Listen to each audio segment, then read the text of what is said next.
We are back. This is the Now Morning Show, and we are paying special attention to the COVID-19 virus pandemic that is taking over the world right now. And we want to give you as much information as possible. So now we're looking at the impact of COVID-19 on children. On the phone, we have pediatrician Dr. Vanessa Stewart, and in studio, we have clinical psychologist Camille Comina. Good morning and welcome. Good morning, doctor. Hi, morning. All right, I want to start with you, Dr. Stewart, because I want to find out, again, we spoke about it last week, but just to reiterate, what are the symptoms that children would present, and would it be similar to adults? Okay, so children can present with simple symptoms of just like a common cold. They can have just a cough, runny nose.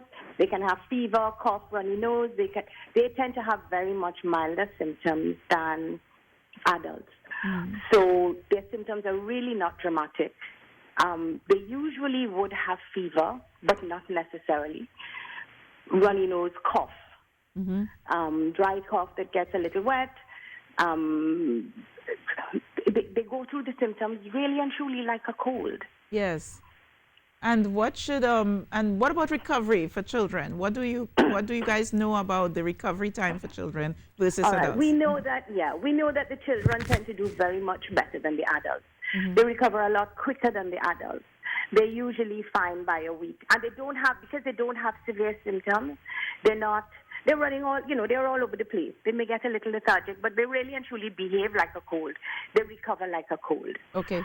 And recovery, I'm talking about clinical recovery, physical recovery. It doesn't mean that they are not shedding virus. Yes. So if you swab them, yeah, they're going to be positive maybe as long as an adult, but they're not going to have, they're going to be no symptoms from fairly quickly on. They thought at first in China that maybe it was that the children had some residual immunity in China, but then they realized that it's children all over the world are behaving like that. Okay. So, and we were hearing that children under the age of 9 are not as impacted as children older, between, let's say, 9 and, I would say, 16 years old? Yeah, and that is true. As I said, the younger the child, the less of an issue they seem to have with it. Okay. The problem, though, is that because they have so little issue with it, it's very much easier for them to spread it. Right. Because nobody thinks they're particularly ill, so they're playing by granddad and granny, and those are the people who are most at risk. So the children, it's easy for children to spread it to other people because they're not particularly sick. So if you're sick, you're home, you're tired, but children are not necessarily so. Right. So what do you recommend for children? If a child is infected? Yes, and in terms of their play area and, isolation, maybe, what do you suggest?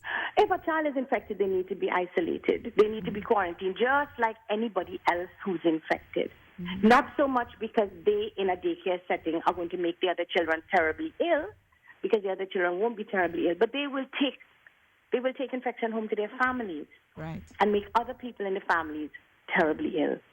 Play areas in daycares and things like that, we need to keep them clean. We need to be taking the toys home and washing them. I take my toys home from my practice and soak them in disinfectant overnight and then clean them and take them back. But we need to be keeping the toys clean in the daycare because they are what we call fomites. We touch the toys and then I go touch the toys. Children put things in their mouth. Their spit is contagious. We infect everything. I know that a lot of the daycares are into closing for sanitization, but we forget the most important part of it, which is teaching children proper hand washing techniques, which is probably the most important thing, hand hygiene, right, in a daycare. And this is for, you see, if we did all the regular hand hygiene things that we always were supposed to be doing, we would have less an issue in the daycares. But we haven't been wonderful with hand hygiene. Yeah. I'm gonna stick a pin in your conversation, Doc, so we can move from the physical to the psychological. I have on set with me Camille Comina, clinical psychologist, and she's going to tell us a bit about the impact, the psychological impact now on children, particularly children who were preparing, for example, the SEA exam and had, it's already a stressful time, and now they may or may not know when they are writing it, or it's been interrupted, that routine that they were used to. How should parents cope with a thing like that? Well, firstly, I think it's very important that we understand that kids have the same level of emotional intelligence as adults do. So the same range of emotions that we feel, guilty, panic, anxiety, fear, are the same emotions that kids feel. Yes. Now, the difference between kids and adults is that kids need help processing. As adults, we have intelligence, we have, an academic milestone ahead of kids where we can understand and process our world. Yeah. And kids need help to do that. So if we leave them with their emotions, they tend to create stories around what they feel that may not be accurate or true. So they may end up feeling the same emotions that we feel, compounded with the additional stress of the unknowing. So it... Sorry to cut you off. Yeah. How does a parent, how does a parent communicate with their child, in this time where things seem to be so, the anxiety level has raised so much on a global scale, let's say, to help allay their fears and their anxiety level? Yeah, I think that's a great question. And we have to remember that panic usually comes about when we don't have information. Right. And so we have to make sure that if we as parents feel panicked, we find out the information that's there, we check reliable sources, and we pass that on to our kids. So we sort of involve them in conversations. We check in. How are you feeling about what's going on? What do you know? We make sure that they feel comfortable to express their concerns, and we keep it age appropriate. So you're not going to give a preschooler too much information. You're not going to give a primary schooler too much information. Now, the adolescents in secondary school, we can give them a bit more information. So you want to keep it age appropriate, but you want to involve them in what's happening.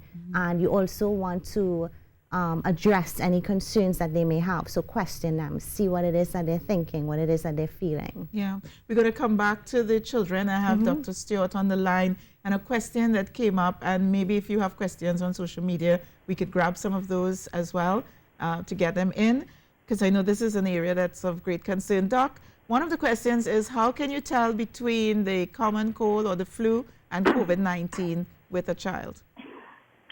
With the parents, that is.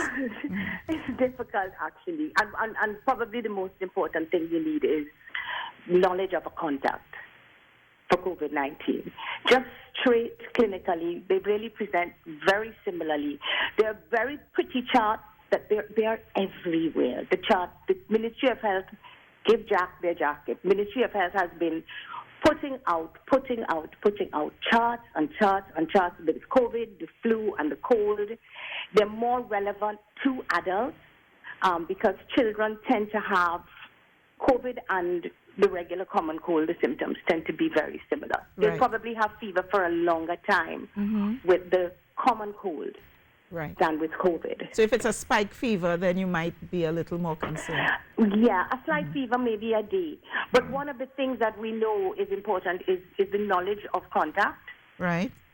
So like when children come into my office, so we make a big joke about it because we haven't had that many cases. But even before we had cases, the question is, and you pick out the red pen, have you traveled? Have you been associated with anybody who has traveled? What happened for Carnival? So that is what is going to help.